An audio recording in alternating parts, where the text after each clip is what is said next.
Welcome back to JK Rants and Reviews. I'm John. This is Caleb, and today we're going to be talking about the 1983 Sleepaway Camp.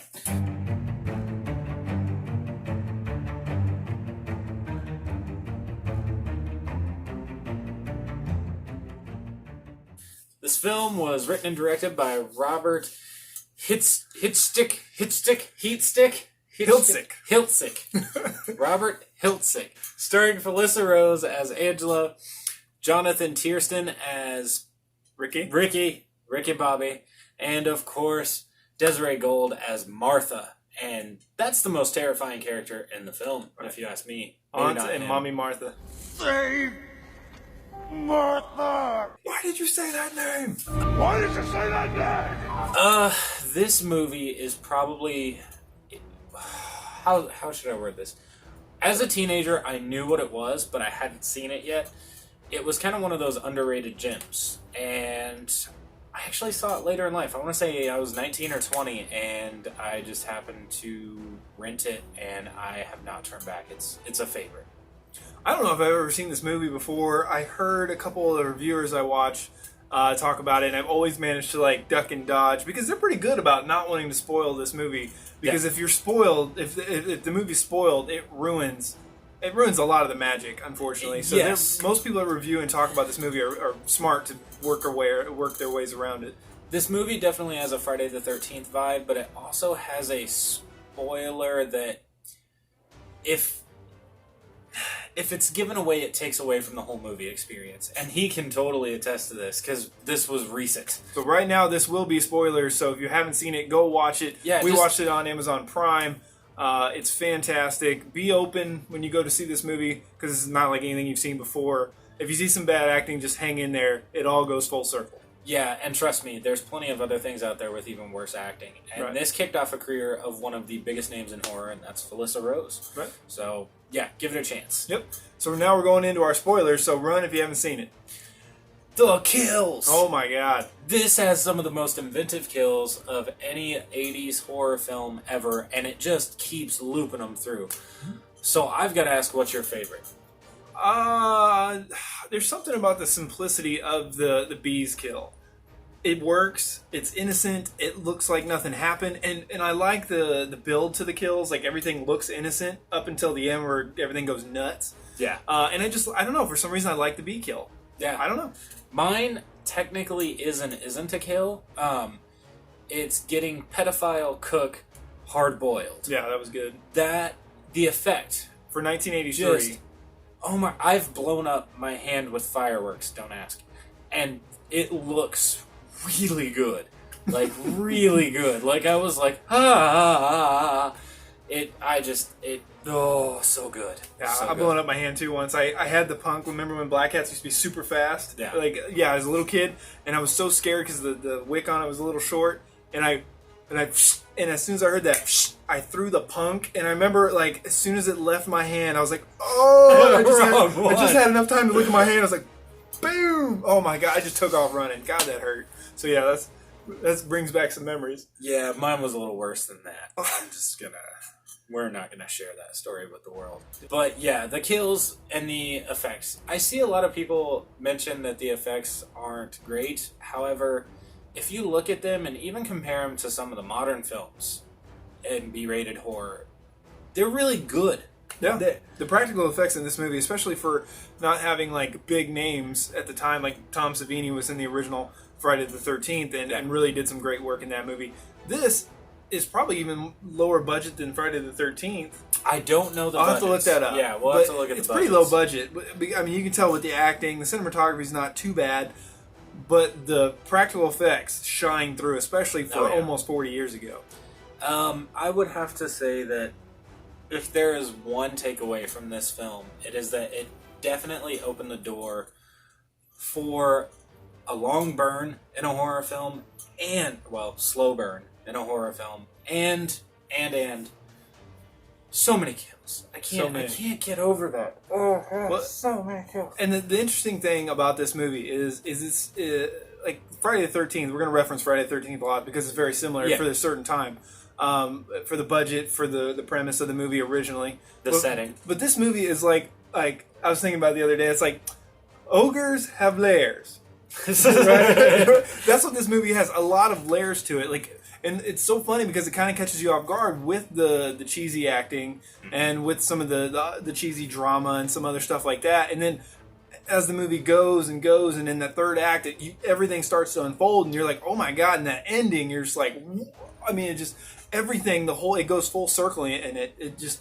And I was telling him, I was like, the movie has a lot of charm, and I feel like it's not really artsy, but it's so thick and rich with meaning and depth that it comes out artsy, almost like a dream. So the difference between Friday the 13th and Sleepaway Camp is that this deals with kids that are real kids. They're like 12 to 17.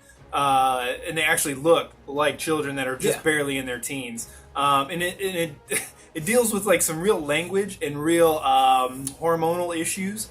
I mean, and it's kind of awkward. Like as an adult watching this, I do wish I would have seen it more as a teen, because as an adult, it is a little bit more awkward. It would have been perfect, because that's one thing I've always said about the Friday the 13th movies is that they have been missing the kids in the camp setting, except for with Part 6. This gives you this really gives you innocence of these kids, but also you get the bully, you get the bullies, you get the hazing, there's a lot of aspects of being a teenager, early teenage in camp setting. If you ever had it's like high school. It's the same setting, and you're there, and you're like, for a couple of these characters, you're just like, oh, I can't wait to see you die. Can we get to that, please? Right.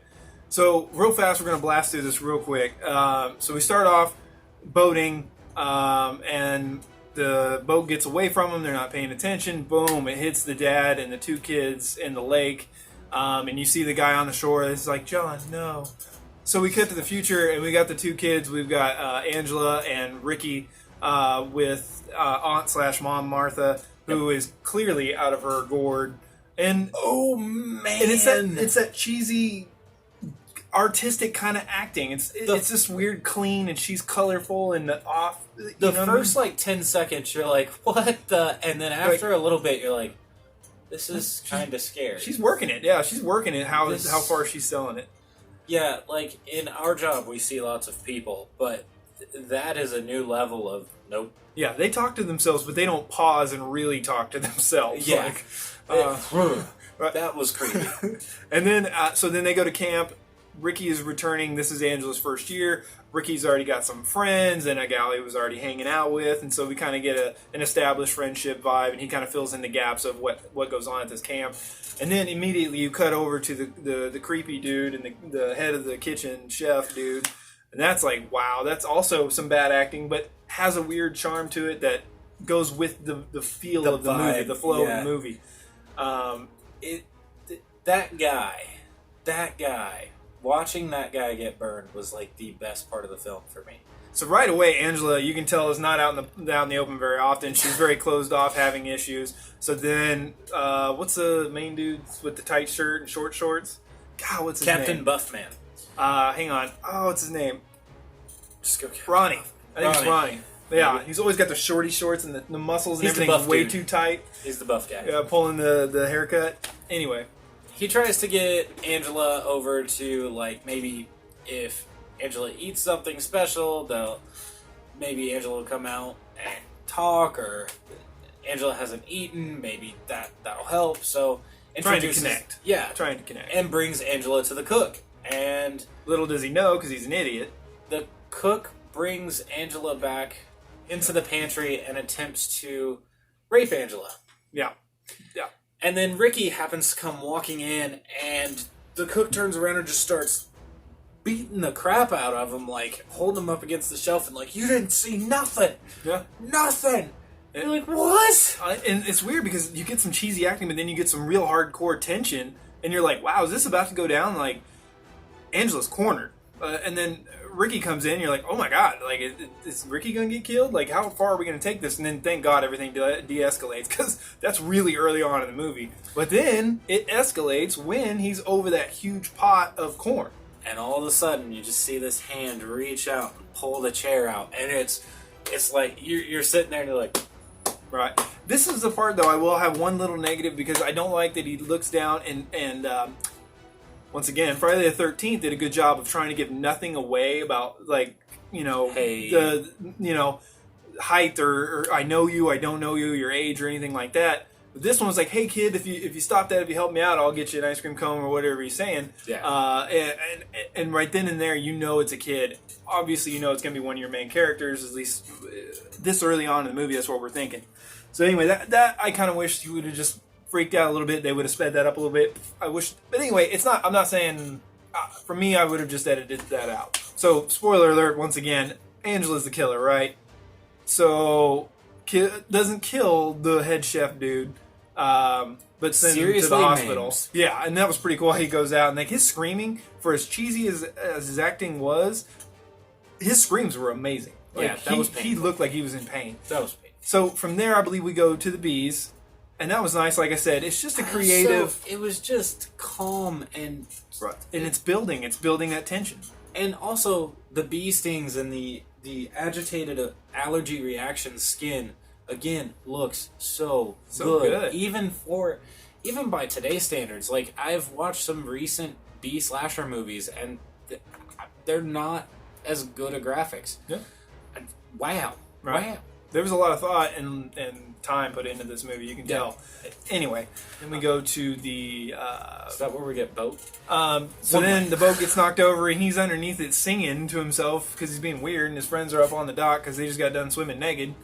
And then this head pops up and drowns the kid, Tommy, whatever his name was. Yeah. And then the next day when they find his body, when the guy's cleaning up the lawn chairs that they threw in the water and everything like that, and he's freaking out. He finds the body. Once again, it kind of had like almost like a Jaws feel to it. Like, the water, the body washes up on shore and it's kind of decayed and there's stuff on it and stuff like that. And that the people freaking out over it.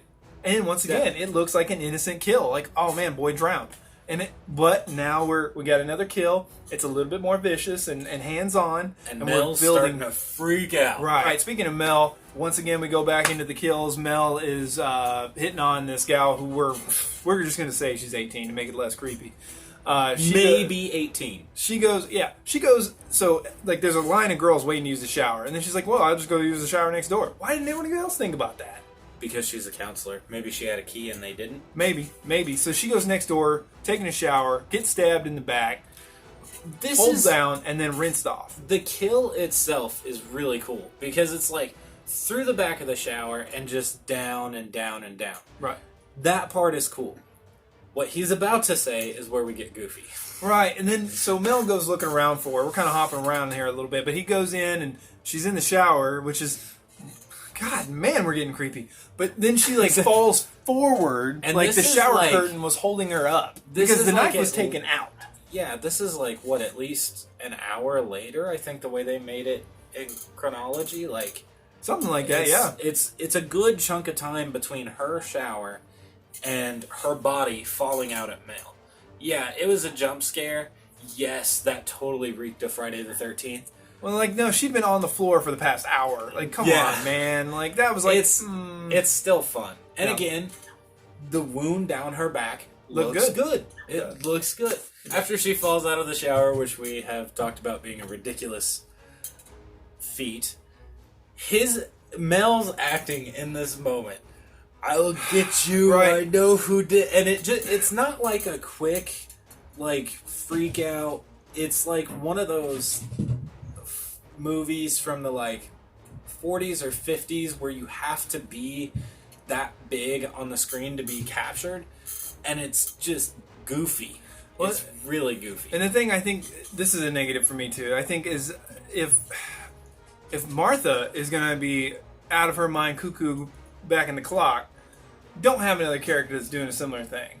That's why I was like, okay, you're overplaying it a little bit. I can see what you're saying. But it was totally kind of fun to see at the same time. It's really weird.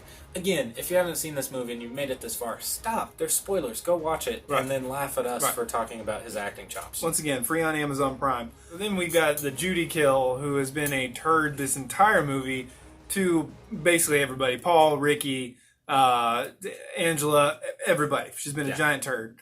So opening up the door and the light is behind what you think is supposed to be Angela. But since it's so... Now we have HD TVs and high definition and everything else, 4K, you can see it's clearly Ricky.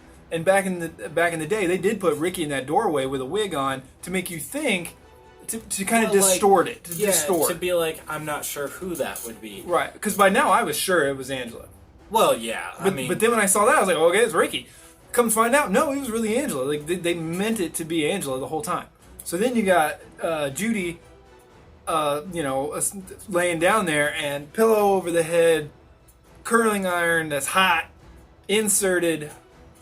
Oh, hands go up, shrivel around a little bit. Falls off the bed, puts the bed over her.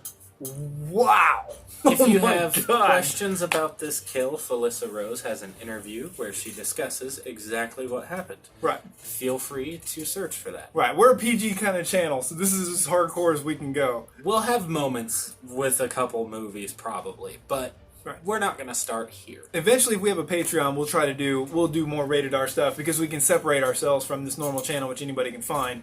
But that's sometime in the future we ever get it further down the line. Anyway. Yeah. So from there, the gloves are off now. Stuff's happening. It's going down. After this, you get 4 kids slaughtered in sleeping bags. You get the 4 little kids that were kicking sand on Angela and Ricky.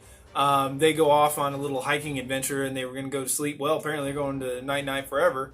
And then we got Mel, basically going King Kong on Ricky. Dude, what? Just full primal ape going nuts. And I was like, did he just kill this kid? This 12-year-old kid? So I hadn't watched this movie in a while before we reviewed this, and for a minute I was like, wait, did he die? I don't think he died. He done lost his mind.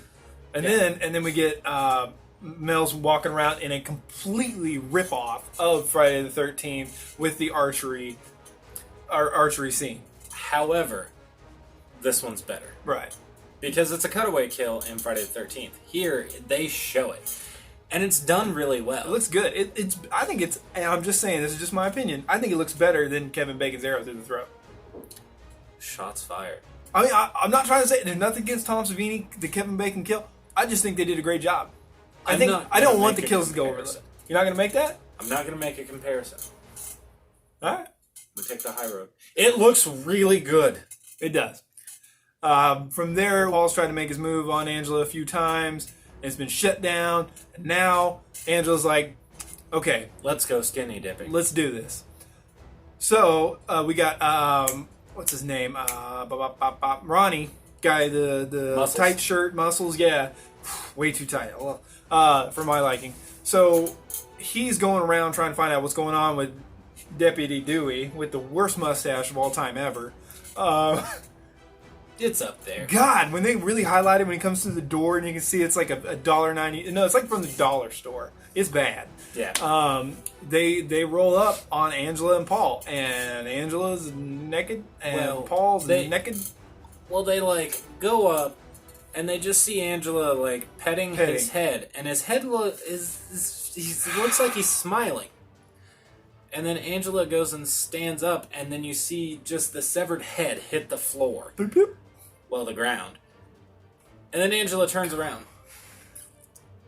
And he had avoided all spoilers. Oh my god, I made it. Oh my god. And so, I watched this. I started watching this movie at I don't even know, 4:30, 5 o'clock in the morning, and I couldn't make it to the last 15 minutes. The last 15 minutes when everything's starting to go down, I was like, I gotta get to work. So he messaged me one day and he's like, yeah, so I just got this much, and I'm like, can't text back. Right. I must refrain. So I finished it on lunch, and thank God I had a few minutes because, I said, everything hits you full circle. You realize so much.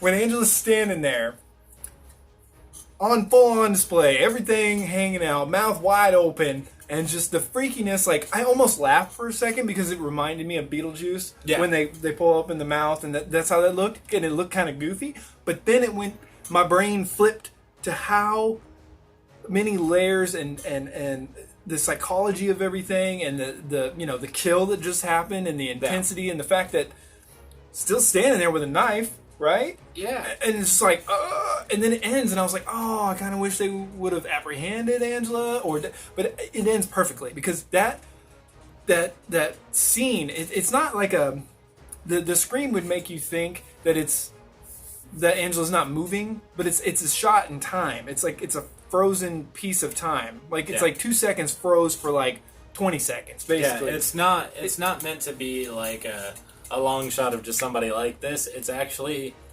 it's like frozen. It's like if you saw that, everything else would stop, and you would be fully immersed into what you're seeing. And it's amazing. I was not expecting it, but there's so many hints along the way. There are. And I think when they flash back and they show Martha telling this child, we don't need another son, a son we already have a boy. We need a girl, your name will be Angela, it's for angels, yes, I'm sure of it. You're like, what? Right. And then you realize at the beginning where when the dad was hit with the boat and the guy on the beach was like, John, no. You see them later in the bed, and the kids see them. And then, I mean, there's a lot going on here. And so there's a lot of hidden thoughts and ideas and messages and suppression. And like, once again, we're talking about, this is all in the hormonal, there's already a lot time going on at that age that throwing this forced identity on a person, I can't even imagine. And that's why we're not going to try to. Right. And we're just kind of going to say, watch the movie. Trauma, confusion, craziness. Yeah. Like, that's what I'm saying. It's wild. It's weird, artistic, but it's not artistic, and it's not like a Tim Burton show. But all the stuff that goes into it kind of has that charm and that feel to it. It's just weird. It's hard to explain. You definitely got to watch it. Hide from spoilers. If I've spoiled it for you, I hope you still go. Paused earlier. I hope you still go and see it, because it's fantastic. What would you rate it? Okay, so this is a unique one, because I feel like movies with this odd of acting get a lower rating for me overall. However, this one, it's got a charm, it's got a struggle, it's got a great identity issue, it's got some of the most fantastic kills in a horror movie ever, so I'm going to get it an 8.5. Yeah. It caught me off guard. It's got a lot of charm. I love the 80s cheese. And it's just, you don't see this movie ever. Nope. I'm going to give it a 7.5. It's good. It's great. It's not groundbreaking. It's not a piece of dramatic, it's good. It's good. Yeah. So anyway, guys, hopefully you've seen it. Let us know what you think. Try to keep the spoilers free if anybody actually comments. Make sure and like, comment, subscribe, hit that notification bell so you can get some more R&R. Till next time, JK out. Should we do the sequels? Maybe one.